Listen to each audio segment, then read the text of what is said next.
dive right into my main focus point, which is about a topic that people are often concerned with. Because even if you are on track for a proper amount of savings for your retirement, a lot of people don't feel that way.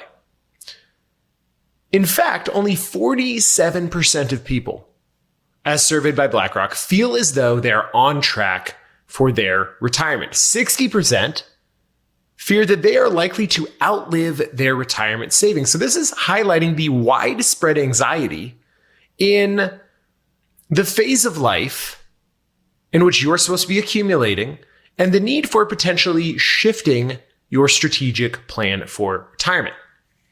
Before you do that, the first thing you need to do is, where am I?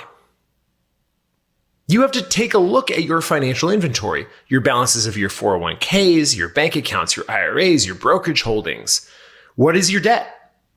What do you have to pay every month? Are you living beyond your means? Build a realistic budget to create that baseline that we can then build off of to see if we need to make improvements, if we need to make tough decisions. Now, when you're thinking about drawing down those savings in retirement, a general guideline industry-wide has been the 4% rule because for a 30-year retirement, 4% has historically been a decent enough drawdown rate such that you do not run out of money. It also, though, is only as good as the assumptions you have. It doesn't include Social Security, but it also is predicated upon the idea that your spending is steady, which may not match reality. Why? Well, maybe you want to go on more vacations early. You're excited about retirement. Maybe more realistically, as you get older, there are more costs associated, retrofitting your house for old age, all sorts of things that people do not think about. Now, once you've done that, if you find that there is this gap, how might you think about filling it? One way is part-time work. Now, it doesn't sound fun, but if you are at a point where it is necessary, it's something you may have to do. You may want to downsize your home. Maybe you grew up raising your kids in your adulthood in a home that is no longer necessary in terms of size. Maybe your family of 6 is now a family of 2 because your kids are all grown up. Well, then it might be time for you to downsize. Now, once you've all done that, it's important to note that if you can wait to draw down on your Social Security, it will grow. Benefits grow by 8% annually past full retirement age, up to the age of 70. And so this can be a pretty powerful income booster if you have the opportunity to delay using it, but only if it's viable.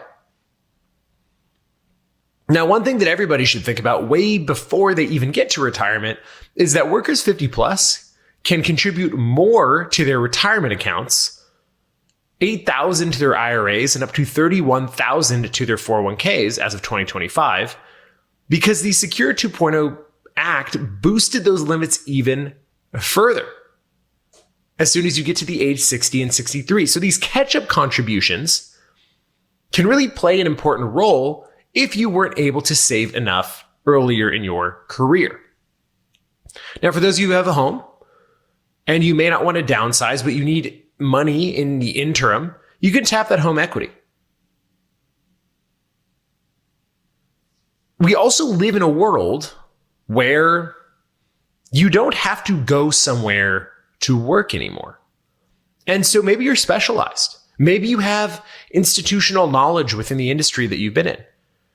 Well, given the growth of remote work, this could be an excellent option for income as well. And the reason why this is important is not only because it's about you and your future and your lives, but because costs are, I don't know if you know this, costs are rising.